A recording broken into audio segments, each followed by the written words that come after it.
우리나라에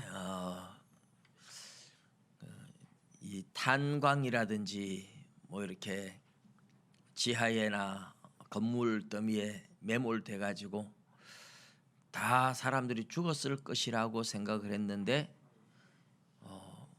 참 오랫동안 버틴 사람들 기록이 있죠. 아마 1982년도인가 그때 태백 탄광에서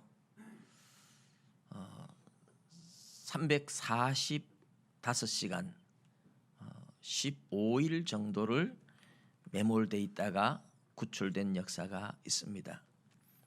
그리고 아마 한 10년 가까이쯤 후에 충남 청량군 탄광에서 또 매몰돼 가지고 368시간 16일 정도 매몰돼 가지고 있었는데 가장 오랫동안 매몰됐다가 구출된 사람이 17일인데 우리나라에 어딘지 아십니까? 삼풍백화점이에요. 삼풍백화점에 17일간 물도 하나 못 먹고 매몰됐는데 살아남았어요.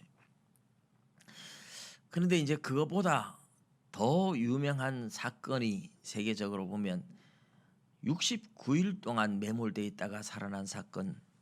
69일이면 2달이 넘죠. 8월 5일 날 매몰됐다가 10월 13일 날 33명이 한 명도 안 죽고 구출된 사건 기억하십니까? 칠레 탄광에 산호세 탄광에 한 10여 년 전쯤에 아마 있었던 사건 같은데 그 밑에서 나온 사람들 중에 그런 이야기를 한 사람이 있어요. 우리는 지하 갱도에서 700 몇 미터인가 굉장히 깊은 탄광 밑에서 우리는 지하에서 하나님과 함께 있었다. 그런데 그곳에는 마귀도 함께 있었다. 날마다 우리는 마귀와 싸웠다. 결국 하나님이 이기셨고 우리는 하나님의 손을 붙잡았다.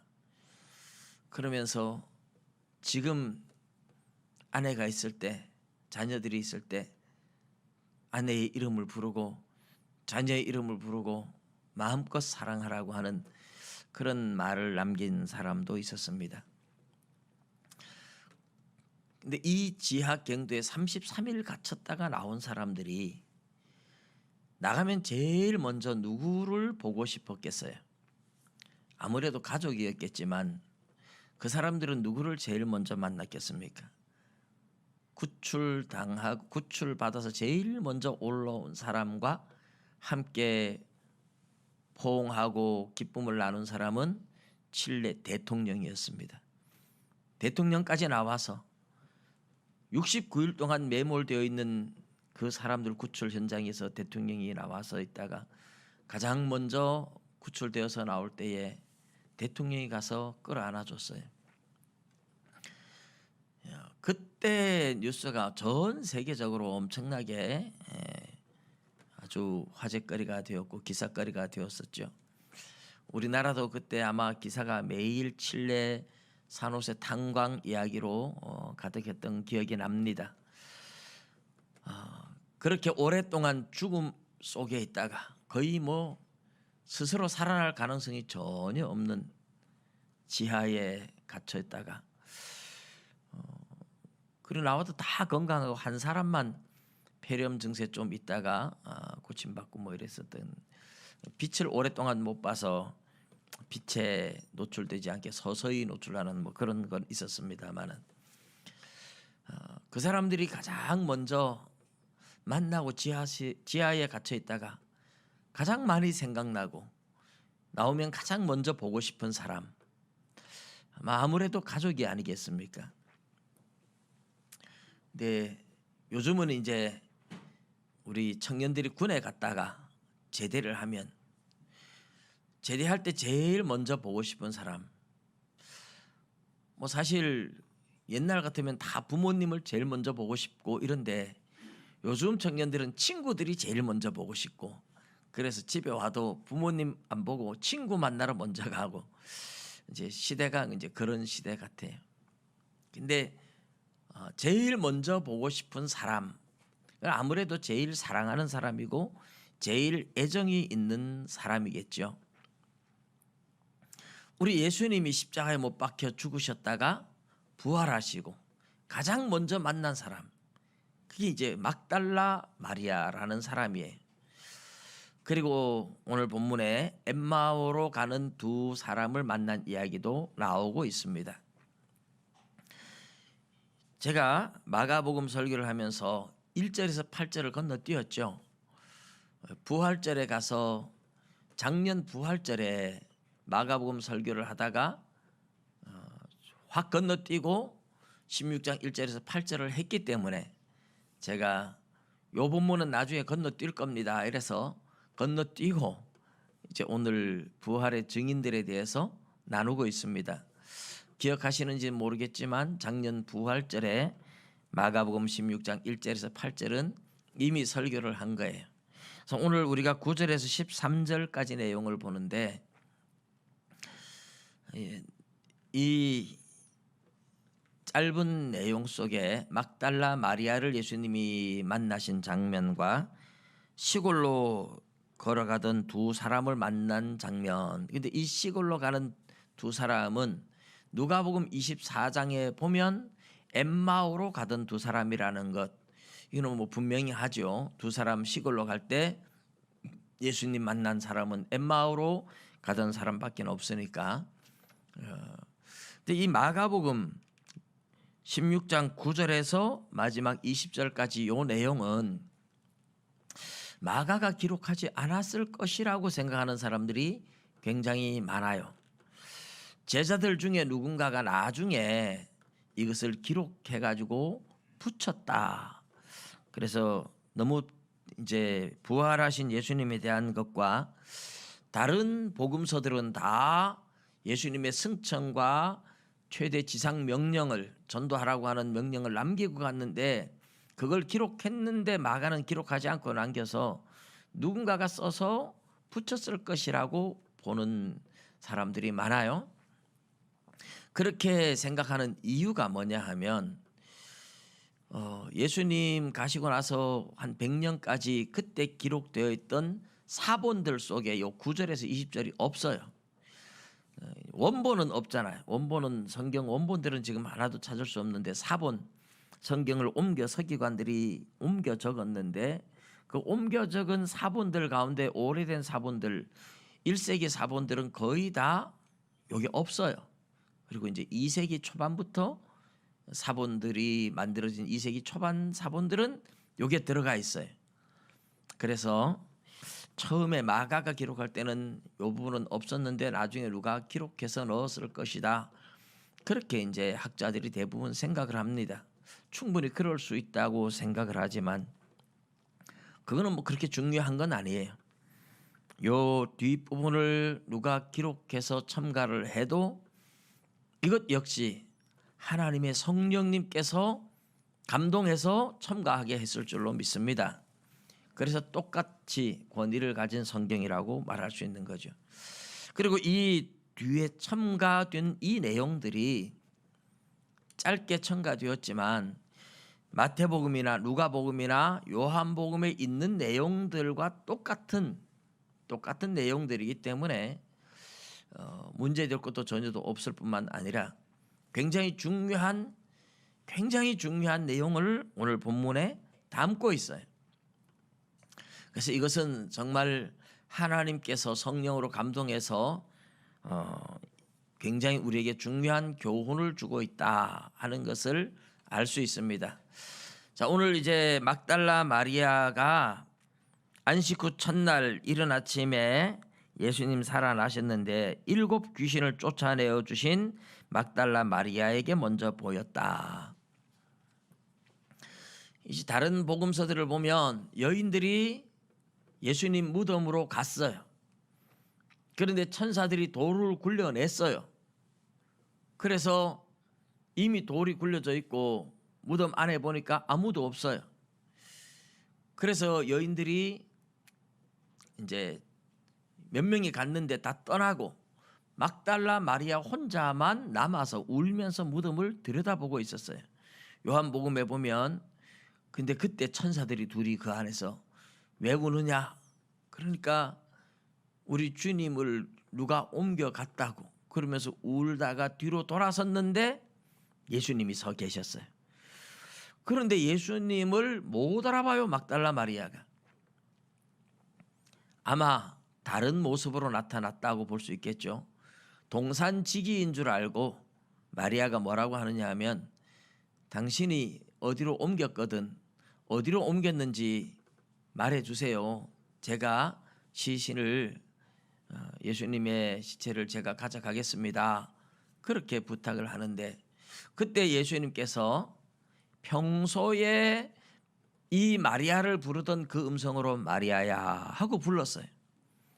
그 음성을 듣는 순간에 얼굴은 달라도 아 예수님이구나 하고 알아보고 라보니여, 랍비여 이렇게 이제 선생님 이렇게 불렀다는 얘기가 나오죠. 그리고 나서 제자들한테 가서 이야기를 했는데 제자들이 예수님 살아난 것도 안 믿고 마리아에게 나타났다는 것도 못 믿었다. 그렇게 나오죠. 다른 성경에 나온 것과 이제 조합을 해보면 그런 상황입니다. 그리고 12절 13절에 나오는 그 후에 그들 중 두 사람이 걸어서 시골로 갈 때에 걸어서 갔죠. 말 타고 간 건 아니죠. 요즘처럼 차가 있는 것도 아니고. 근데 이 해질녘에 걸어서 두 사람이 가는데 엠마오로 가는 누가복음 내용을 보면 사람들이 굉장히 의아해하는 게 예수님이 옆에서 같이 걸어가는데 못 알아보잖아요. 아니 왜 못 알아보지?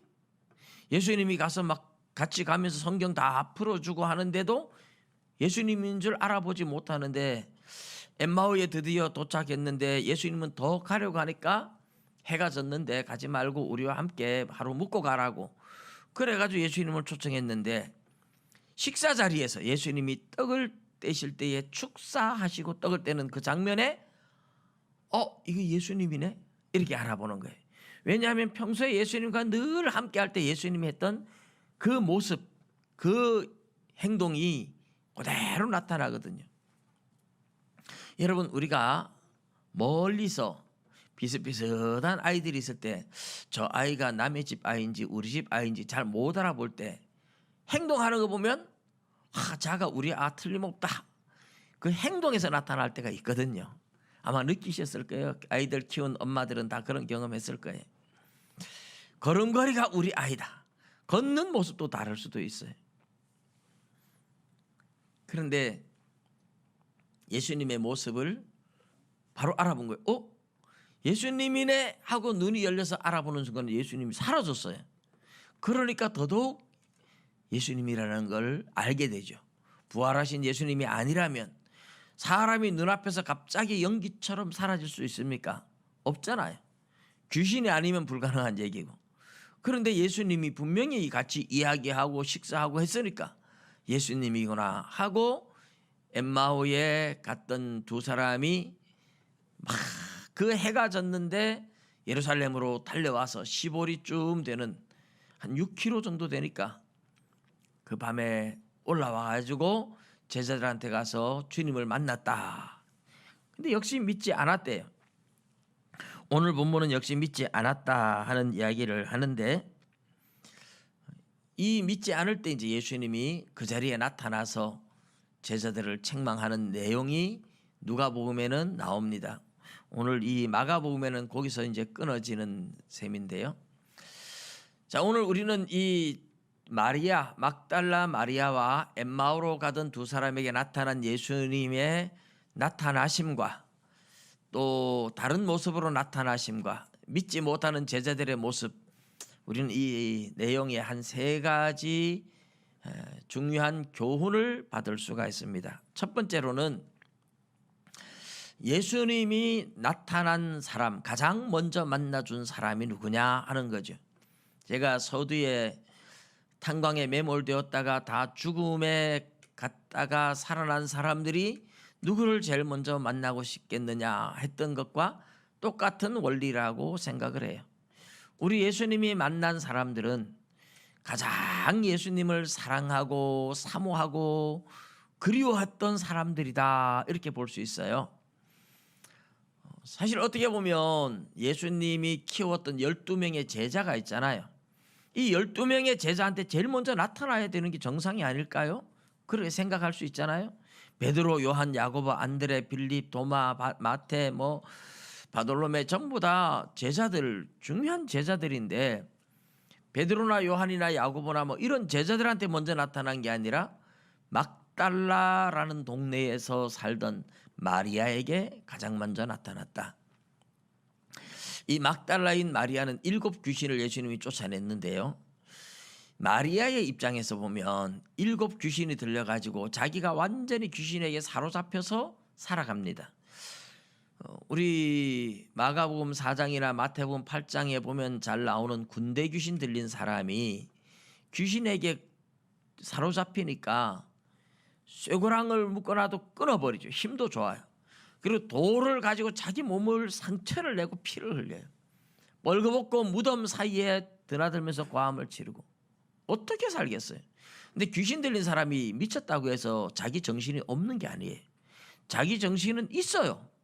내가 이러면 안 되는데 하는데도 마음만 빼앗기는 게 아니라 몸까지 빼앗길 정도로 귀신이 깊이 사로잡았다는 거예요. 귀신 들린 사람들을 경험을 많이 안 해보셔서 잘 모르시겠지만 제가 시골 교회에 있을 때도 귀신 들렸다가 고침받은 사람이 목사님이 안수를 하는데 자기는 그때까지 귀신 들린 줄을 몰랐대요. 그런데 갑자기 자기 입으로 말이 탁 튀어나오는데 아이고야 이러더래요. 그러면서 그분이 이제 교회를 처음 나갈 때 옆에 동네 교회 나갔는데 옆에 동네 교회 나갈 때 한겨울에 작은 징검다리를 건너서 가는데 징검다리를 건너가다 미끄러져 가지고 물에 빠졌대요. 한겨울에 물에 빠지니 얼마나 춥겠어요. 그래가지고 난로를 쬐면서 오들오들 떨면서 예배를 드리고 교회를 하도 고생해서 그만 안 갔다는 거예요. 그러다가 동네에 교회가 생겨서 교회를 갔대요. 그런데 귀신이 하는 말이 죄송합니다 이런 말을 써요. 그분 표현 그대로 하면 자기 입으로 하는 말이 아이고 인연 교회 못 가게 또랑에 콱 쳐박아 놨디 결국 다시 또 교회 나왔다 이러더래요. 그러니까 자기가 돌에 미끄러져서 물에 빠졌다고 생각했지만은 그렇게 만든 게 귀신이라는 거예요. 귀신이 그렇게 자기 입을 통해서 이야기를 하더라는 거죠. 그 귀신과 참 많이 싸웠다는 간증을 늘 했었습니다. 그러니까 군대 귀신 들렸던 사람도 정신은 있어요. 그런데 귀신한테 몸과 마음을 빼앗기니까 괴롭지만은 끌려다닌 거죠. 막달라인 마리아, 막달라 사람 이 마리아도 똑같은 겁니다. 귀신 들려서 어떻게 살았는지 우리 알 길은 없어요. 네, 귀신 들려가지고 사는 걸 보면요, 세수도 안 하고 머리도 풀어 헤치고 어떤 사람 막 벌거벗고 다니고 군대 귀신 들린 사람도 벌거벗고 다녔잖아요. 그러니 여인으로서 얼마나 수치스러웠겠어요. 그런데 안 해야지 이래서는 안 돼 하지만 귀신이 그렇게 끌고 다니는 것을 거부할 수 없는 거예요. 여러분 귀신이 이렇게 보통 사람들한테 악한 생각이나 나쁜 생각, 음란한 생각들을 집어넣을 때가 가장 약한 귀신들입니다. 근데 귀신이 좀 더 강해지면 질병을 주기도 하고요. 점점 더 강해지면 마음과 생각을 막 뺏어버리고 계속 악한 생각에 사로잡혀 살아가고 미움과 원망과 분노에 사로잡히고 나중에 귀신이 더 강하게 자리 잡으면 이제 무당이나 점쟁이가 되기도 하고 미쳐버리기도 하는데 이 막달라인 마리아는 그래서 얼마나 힘들었겠어요. 그 인간답지 못하게 사는 게 아니잖아요. 사는 게 아니었어요. 그런데 예수님이 와가지고 귀신을 쫓아내 주었어요. 그러니까 완전히 새로 태어난 인생이죠. 너무너무 감사한 거예요. 그래서 이 막달라 마리아는 예수님을 평생 따라다니면서 주님을 위해서라면, 어차피 내가 주님 덕분에 새로 태어난 인생인데 주님을 위해서라면 내 목숨을 드리는 것도 전혀 아깝지 않다. 그런 마음으로 갈릴리에서부터 예루살렘까지 따라오면서 항상 주님을 섬겼어요. 때로는 목이 마르면 물도 떠다 드렸을 거고, 하여튼 예수님 주변에서 밥을 해다가 드리기도 하고 잔심부름 다 하면서 예수님을 섬겼던 사람이라고 볼 수 있어요. 근데 우리가 앞에서 보았지만 십자가에 못 박히실 때 제자들은 다 겁이 나서 뿔뿔이 도망갔는데 막달라 마리아, 야고보와 요새의 어머니 마리아, 또 다른 사람 한 사람, 이 세 사람이 끝까지 남아서 예수님의 처형 장면에 끝까지 남아 있어요. 누가 만일에 예수님 편에 섰다고 죽이면 죽어도 좋다, 나는 예수님밖에 없다, 그런 자세로 남아 있는 거죠. 그리고 죽어서 장사 지내고 안식구 첫날에 또 찾아가서 그 장면을 보고 다른 사람들은 다 가도 막달라 마리아는 끝까지 혼자서 남아가지고 울고 있어요. 그러니 얼마나 주님을 사랑하고 얼마나 주님을 사모한 사람이겠어요? 예수님이 가장 사모하는 사람에게 먼저 나타났다는 것을 보여주는 겁니다. 예수님 부활하시고 나서 주님을 가장 사랑하는 사람, 주님을 가장 사모하는 사람에게 주님도 자신을 먼저 나타내는 겁니다. 엠마오로 가던 두 사람 역시 주님을 엄청나게 사랑하고 사모하는 사람이라고 할 수 있습니다. 사실 기대가 크면 실망이 크죠. 다른 제자들은 부활하신 예수님을 만나지 못하는데도 예루살렘에 남아 있어요.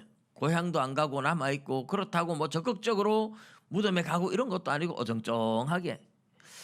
이 제자들의 마음을 잘 이해할 수 없어요. 그런데 엠마오로 가던 두 사람은 주님에 대한 기대가 너무 컸는데 돌아가시고 나니까 실망이 너무 커서 거의 절망에 빠진 상태에서 슬픈 모습으로 낙향을 하는 거죠. 고향을 가는 겁니다. 말하자면 세상을 등지고 싶고 살고 싶은 마음이 없는 거예요. 이 절망 속에 빠지게 된 것은 주님에 대한 사랑이 그만큼 컸고 주님에 대한 기대와 사모가 그만큼 컸기 때문에 절망도 그만큼 컸다는 뜻입니다. 그런데 이런 절망을 하고 슬픈 모습으로 가는 두 사람에게 주님이 나타나서 무엇을 얘기하느냐? 그날에 예루살렘에서 일어난 일을 당신 혼자 모르느냐? 이러면서 이제 예수님에 대한 이야기를 하면서 우리는 그분이 메시아라고 기대를 했다. 그러니까 어리석은 자여, 성경을 오해하고 있다 하면서 예수님 성경을 풀어주는데 성경을 풀어줄 때의 마음이 뜨거웠다. 나중에 이런 고백을 하죠. 오늘 이 본문에서 주님이 가장 먼저 자신을 나타냈던 사람들은 누구냐? 사모하는 사람이었다. 믿으시기 바랍니다. 사모하는 사람들이에요. 근데 이것은 성경 전체에서도 우리한테 끊임없이 이야기해주고 있는 내용이죠. 간절히 나를 찾는 자가 나를 만날 것이다. 전심으로 찾고 찾으면 나를 만나리라.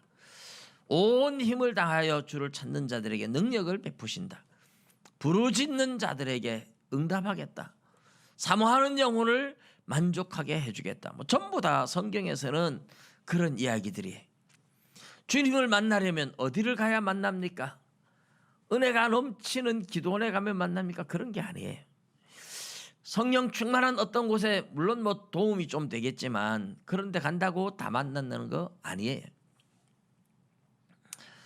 많은 사람들이 옛날에 하늘산 기도원에 가면 강아지도 방언받는다 그러면서 하늘산 기도원의 은혜가 넘칠 때 저도 처음 예수 믿고 은혜 받고 싶어서 방언도 받고 하나님도 만나고 싶어서 하늘산 기도원을 찾아갔잖아요. 근데 남들은 은혜를 많이 받는 것 같은데 저는 막 그렇게 열심히 기도하고 누가 소나무 뿌리 하나 뽑아야 된다 그래서 가서 소나무 보니까 너무 전부 다 커서 작은 거, 제일 작은 거 선택해가지고 붙잡고 막 밤새도록 뿌리 뽑으려고 기도를 해도 뽑히질 않아서 그런가 방언도 못 받고 저는 그래가지고 너무 절망을 했어요. 살고 싶지 않더라고요. 하나님 만나려고 왔는데 이 은혜가 넘친다는 기도원에 왔는데 내가 못 만나서. 그래서 저는 그냥 거기가 어딘지도 몰라요. 그때는 어떻게 그냥 물어 찾아갔는데 버스 타고 살고 싶지 않으니까 목적지도 없이 그냥 끝없이 갔으면 좋겠다.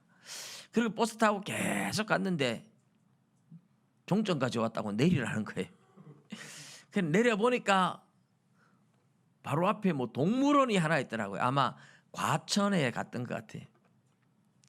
그래서 동물원에 들어가서 동물들을 보면서 이것저것 보면서 너무 절망스러워서, 그래 동물들 보다 보니까 저렇게 갇혀가지고 사는 동물들도 사는데 내가 죽을 수는 없고, 그래서 다시 내려와가지고 절망해가지고 있다가 제가 종종 가던 김천, 지금은 없어졌지만 그 뭐 임마누엘 기도원인가 거기 가서 제가 하나님을 만났던 기억이 나요.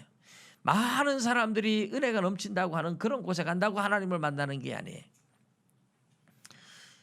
전 세계를 다 누빈다고 하나님을 찾는 것도 아니고 우주로 날아간다고 하나님을 찾을 수 있는 것도 아니고, 내가 하나님을 사모하면 하나님이 우리를 찾아와 주시고 만나 주시는 줄 믿으시기 바랍니다. 지금도 똑같아요. 하나님을 만나고 싶으면, 내가 하나님을 그만큼 사모하면, 전심으로 하나님을 찾으면 지금도 하나님을 만날 수 있다는 것을 믿으시기 바랍니다. 마음을 세상에 빼앗기면 하나님 절대로 못 만납니다. 그런데 마음을 세상에 빼앗기지 아니하고 전심으로 하나님을 찾는 자들이 하나님을 만날 수 있다는 겁니다. 오늘 두 번째로, 예수님이 나타날 때 마리아도 못 알아봤고 엠마오로 가는 사람들도 못 알아봤고, 그런데 누가복음을 보면 왜 못 알아봤는지 잘 몰랐잖아요. 이제 이 마가복음 12장에 답이 있죠. 그들이 그 후에 그들 중 두 사람이 걸어서 시골로 갈 때 예수께서 다른 모양으로 그들에게 나타나시니. 그래서 제가 아까 말씀을 드렸지만 마가복음 이 16장 9절에서 20절까지의 내용이 굉장히 중요하다고. 이 힌트를 마가복음에서 이야기해 주지 않으면 예수님이 다른 모양으로 나타난 줄 잘 모를 뻔했어요. 그런데 마가복음에서 다른 모양으로, 다른 모습, 다른 얼굴로 나타났다는 것을 분명하게 이야기를 해줘서 굉장히 중요한 거죠. 요한복음 21장에 가도 제자들이 밤새도록 고기를 잡았는데 한 마리도 못 잡는데 새벽에 예수님이 바닷가에 서서 얘들아 너에게 고기가 있느냐 없나이다. 배 오른편에 그물을 던져라. 오른편에 던져서 큰 물고기 153마리 잡았어요. 그래서 올라가 보니 예수님이 숯불에 생선을 굽고 떡과 고기를 준비해 놓고 기다리고 계신 거죠. 그래서 주님과 함께 거기서 아침을 먹는데 거기에 재미있는 이야기가, 당신이 누구냐 묻고 싶은데 예수님인 줄 아는 거로 감히 묻는 자가 없더라, 이렇게 얘기를 해요. 아니 예수님인 줄 알면 묻고 싶은 이유가 하나도 없을 거 아니에요. 그런데 묻고 싶은데 예수님인 줄 아니까 감히 물을 수 없고, 이게 굉장히 묘한 거 아닙니까? 묻고 싶은데, 그런데 예수님인 줄 안다 이거예요. 그래서 감히 물을 수가 없다. 이런 일이 왜 일어나느냐 하면 얼굴이 옛날 예수님의 얼굴이 아니에요. 부활하신 예수님은 또 다른 모습으로 나타난 거예요. 다른 모습으로 나타나시니 당신 누구야? 진짜 예수님 맞아? 하고 물어보고 싶은데 예수님이 평소에 했던 말하고 똑같이, 얘들아 고기가 있느냐? 배 오른편에 그물을 던져라. 배 오른편에 그물 던져서 153마리의 물고기를 잡게 만드는 큰 물고기를 잡았는데 이건 예수님 아니고는 할 수 있는 사람 아무도 없잖아요. 그러니까 예수님이 말씀하시고 행동하는 걸 보면 예수님인 거는 확실한데, 그런데 얼굴이 다르니까 진짜 예수님 맞아 하고 물어보고 싶은데 감히 물을 수가 없다는 거죠. 왜요? 행동하는 것, 말씀하는 것, 기적을 일으키는 것 보니 예수님은 분명하고 얼굴은 다르고, 그래서 이런 이야기가 나오는 겁니다.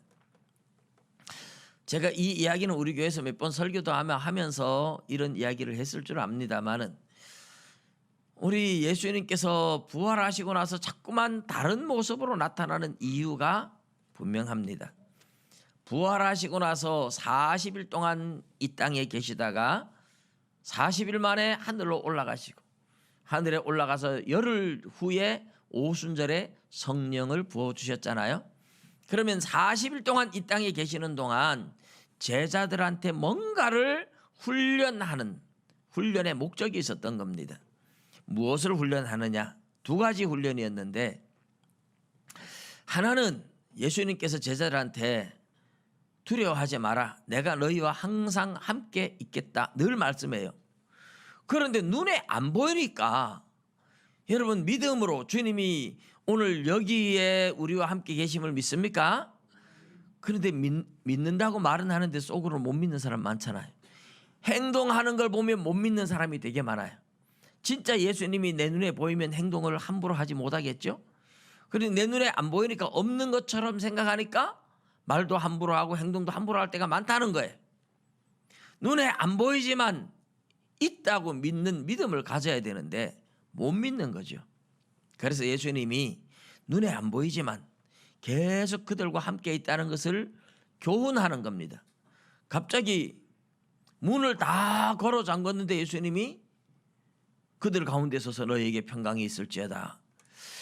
그럴 때 이제 예수님이, 부활하신 예수님은 문을 잠궈놔도 벽을 뚫고 들어오시는구나, 이렇게 해석하라고 기록한 게 아니에요.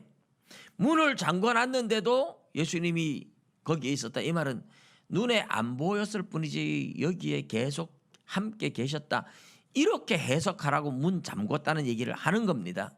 물론 우리 예수님 벽을 뚫고도 지나갈 수 있고 다 하시겠지만, 성경이 기록하는 목적은 문을 잠궜다 이런 얘기를 하는 건 눈에 안 보여도 여기에 함께 계신다, 그것을 교훈하는 겁니다. 믿으시기 바랍니다. 여러분, 주님이 눈에 보이지 않아도 여기 이 자리에 함께 계신 줄 믿습니다. 그 훈련. 그래서 도마가 내가 못 믿겠다, 내 손가락으로 못자국 만져보지 않고는 못 믿겠다. 근데 주님은 눈에 안 보였잖아요. 근데 일주일 후에 주님이 다시 나타났을 때, 도마야, 너는 손가락 내밀어서 창자국 못자국 만져봐라.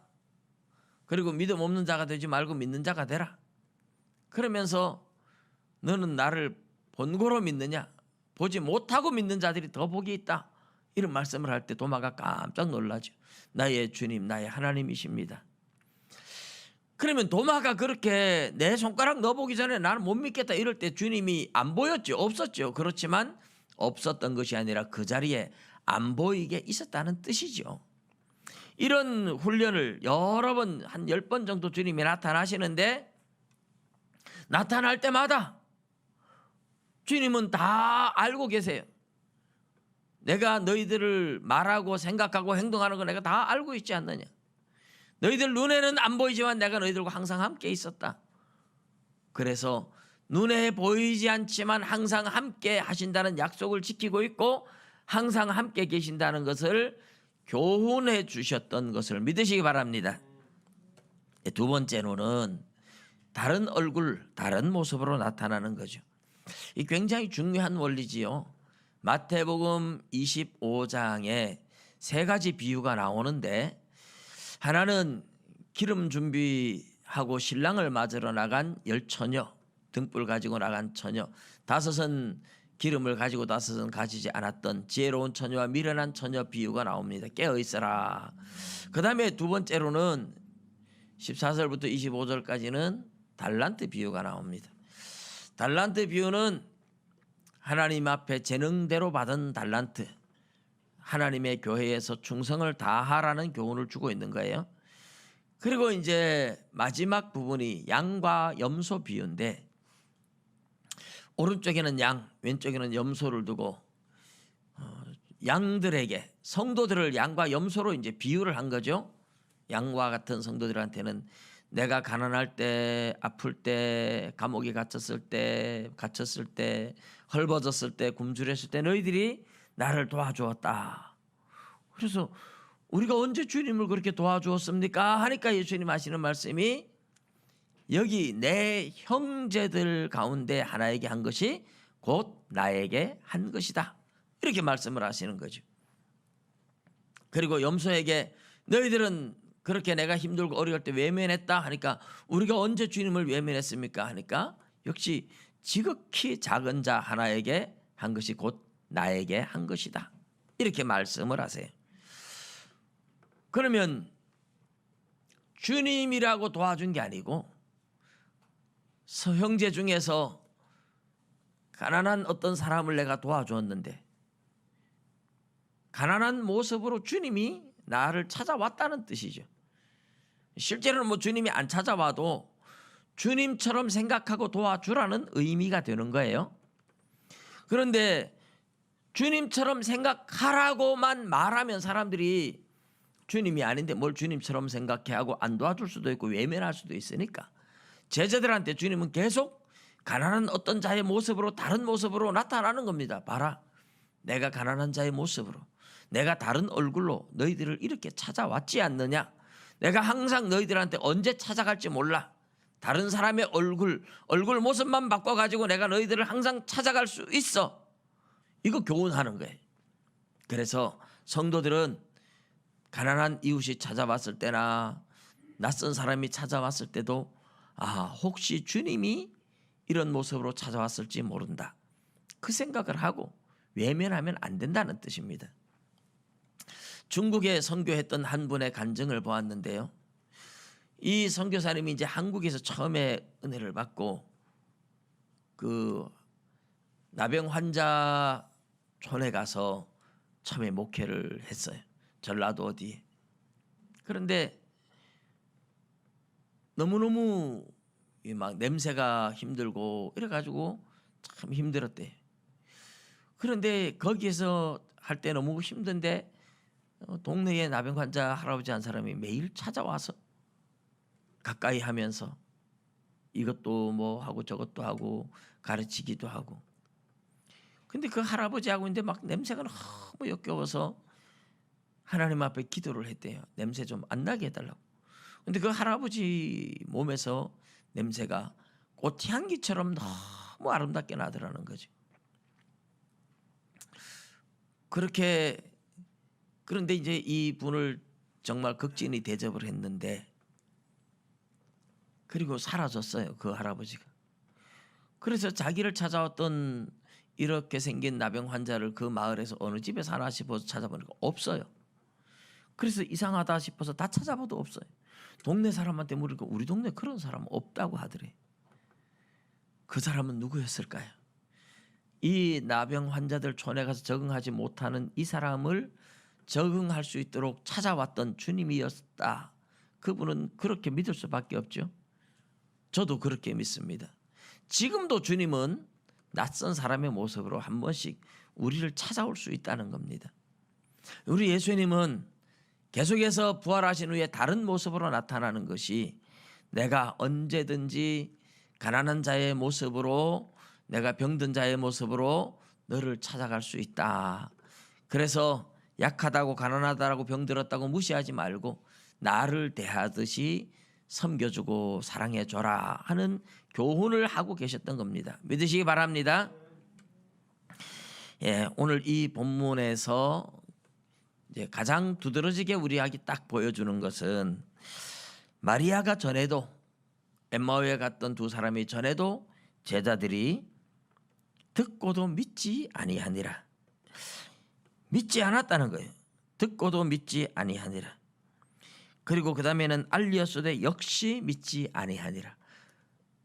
막달라 마리아가 이야기하는데도 듣고도 믿지 않았고 엠마오로 갔다 온 사람들이 알렸는데도 역시 믿지 않았다. 제자들은 예수님이 십자가에 못 박혀 죽었다가 3일 만에 살아나리라고 그렇게 살아계신 동안 이미 얘기를 해줬어요. 여러 차례 이야기를 했어요. 그런데도 제자들은 믿지 않았고 역시 믿지 않았다. 이 우리 인간의 완악함을, 우리는 예수님의 12 제자 부럽잖아요. 이만한 믿음을 가진 사람이 또 어디 있겠어요? 주님을 만나고 경험하고 수많은 기적을 보고 이 사람들 같으면 천국 가는 건 뭐 확실하고 뭐 정말 제일 믿음이 좋을 것 같은데, 그런데도 이 사람들도 믿지 않나요? 이게 뭘 말합니까?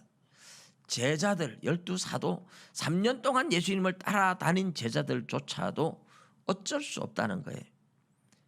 언제 이 사람들이 변합니까? 성령 받고 난 후에, 오순절날 성령 받고 나니까 믿음이 생기고 담대함이 생기고 새롭게 변하는 거죠. 성령을 받지 않으니까 역시 어쩔 수 없는 인간 냄새가 풀풀 나는 믿음 없는 사람들이었다는 거죠. 성령이 아니고는 내 힘으로 할 수 있는 게 아무것도 없어요. 성령님이 오셔서 성령님이 주시는 마음을 받으니까 새롭게 변화되는 거죠. 오늘 이 12제자의, 물론 뭐 11제자지만 가룟 유다는 갈 길을 가버렸고, 이런 제자들한테 부활의 증인들이 2사람이나 3사람이나 찾아가서 얘기를 해도 성령 받기 전에는 잘 믿지 못하고 믿지 않고 역시 믿지 않고 듣고도 믿지 않고, 막달라 마리아가 거짓말을 했겠습니까? 엠마오에 갔다 온 사람들이 거짓말을 했겠습니까? 그런데도 안 믿어요. 성령을 받지 않으면 인간은 어쩔 수 없다. 여러분, 우리 육신의 욕망에 끌려 살면 절대로 하나님의 법을 기뻐하지도 않고 하나님을 기쁘시게 할 수도 없고 하나님의 법에 굴복하지 않을 할 뿐 아니라 할 수도 없는 존재들이 인간입니다. 하나님을 기쁘시게 할 수 있는 것은 성령을 받았기 때문에 가능한 것이고, 하나님께 예배하고 싶고 하나님께 기도하고 싶고 하나님을 기쁘시게 하고 싶은 마음은 내 안에 성령이 계시기 때문인 줄 믿으시기 바랍니다. 성령 없으면 절대로 믿지 않아요. 어쩔 수 없어요. 그런데 여러분이 믿는다는 것은 성령이 오셨다는 증거입니다. 믿으시기 바랍니다. 이것이 얼마나 큰 축복인 줄 몰라요. 그러면 이제 그리스도인들의 삶은요, 성령을 따라 살아야 돼요. 가장 중요한 원리가 성령을 따라 사느냐, 성령을 따라 살지 않고 육신을 따라 사느냐. 로마서 8장으로 보면 성령을 따라 사는 사람들에게는 율법의 요구가 이루어져서 영생을 누리고, 성령을 따르지 않고 육신을 따르는 사람은 절대로 구원이 없어요. 내가 예수 믿는다. 그런데 보면 전혀 성령을 따르지 않고 육신을 따라 살아간다. 육신의 생각은 사망이라 그랬잖아요. 그럼 성령을 따라 살아가는 방법이 뭡니까? 영의 일을 생각하는 사람들, 이렇게 말해요. 육의 일을 생각하지 말고 영의 일을 생각하십시오. 우리 예수님 쉽게 말씀해 주셨잖아요. 무엇을 먹을까 마실까 입을까 이런 거 염려하며 살면 그 사람 가짜입니다. 먼저 그의 나라와 그의 의를 구하는, 어떻게 하면 하나님을 기쁘시게 할까? 어떻게 하면 부흥을 경험할까? 어떻게 하면 성령 충만함을 입을까? 어떻게 하면 하나님을 기쁘시게 할 수 있을까? 늘 교회를 염려하고 하나님의 영광을 생각하며 살아가는, 성령을 따라 살아가는 저와 여러분 되시기를 주님의 이름으로 축복합니다. 기도드리겠습니다.